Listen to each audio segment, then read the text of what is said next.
இந்த உலகத்துல நம்மை திக்கற்றவர்களாக விடவில்லை.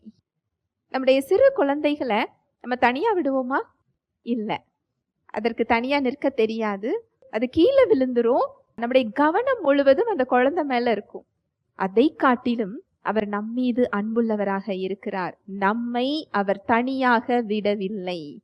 எந்த இடத்துல நாம நின்று கொண்டிருந்தாலும் அதில் நம்முடனே கூட நமக்குள் அவர் என்ன செய்கிறார்? இருந்து கொண்டிருக்கிறார்.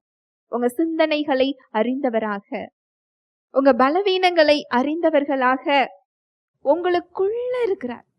அதுதான் தேவனுடைய அன்பு, அவருடைய கிருபை. அதுதான். அந்த பிரச்சனைக்கு மத்தியில நீங்க தனியா இல்ல. உங்க தோல்விகளுக்கு மத்தியில நீங்க தனியா இல்ல. நம்முடைய மேய்ப்பர், நம்முடைய தந்தை நம்முடனே கூட நமக்குள்ள என்ன செஞ்சுக்கிட்டு இருக்கிறார்? இருக்கிறார். ஹல்லேலூயா. Praise the Lord.